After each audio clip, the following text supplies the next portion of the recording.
Hey y'all, so let's jump right into it. Let's get into making these no-bake energy bites.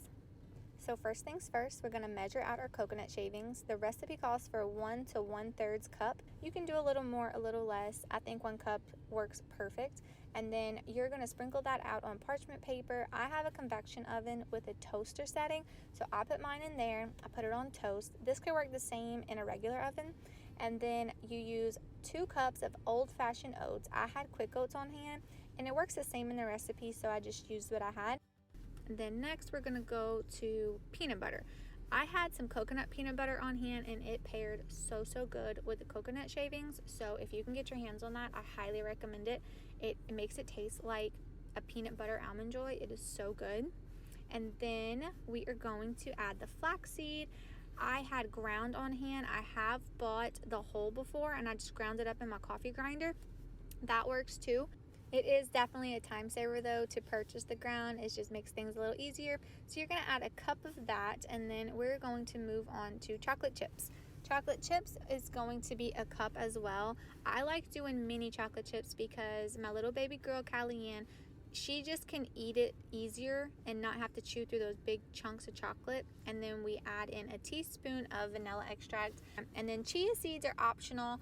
You can do 1 tablespoon of chia seeds. I just sprinkle that as well. I really like them, so I don't like measure a whole lot. I probably end up with like a tablespoon or 2.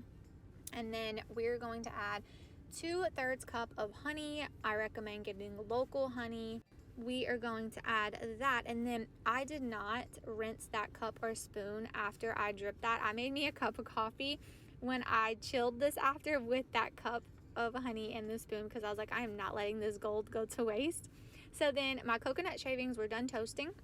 So then I threw that all together in the bowl, and this is going to take a good 2 to 3, maybe 4 minutes to stir it all together, because you really want to get it mixed really good. But I don't like to over mix it, because then the chocolate kind of starts turning the balls kind of like a dark color.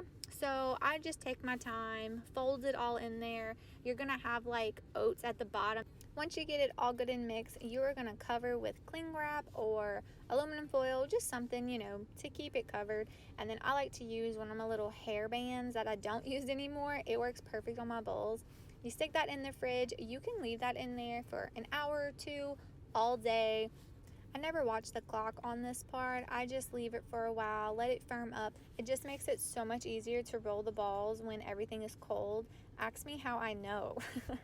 It will just give you a big sticky mess, and it's not fun. But when it's cold, it rolls out so good.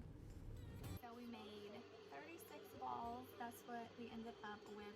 If I would have made some of them smaller, I would have ended up with more, but you know, I just grab and make. These are so good. They smell so good. And these are so much healthier than a Debbie. Like, we don't buy Debbies at all in our house. We try to only buy like organic snacks. We don't do dyes. We just try to, you know, feed our temples the best we can. So this is a good alternative. The whole family loves them, and we make them all the time. We've been making these for almost like a year now, and this is just like our go-to, just quick snack. They're so good. Honestly though, they're called energy bites, but I don't find that they give me like all that much energy. They're just a good snack. I mean, they could give me energy, but I drink coffee all the time, so it could be like a mix. But I don't like, you're not gonna be like, oh my god, I have so much energy now that I ate an energy ball. It's just, it's a good snack. So I think you should try them. And if y'all are wondering what that noise is, it's the sound machine hanging from there. There's my little baby.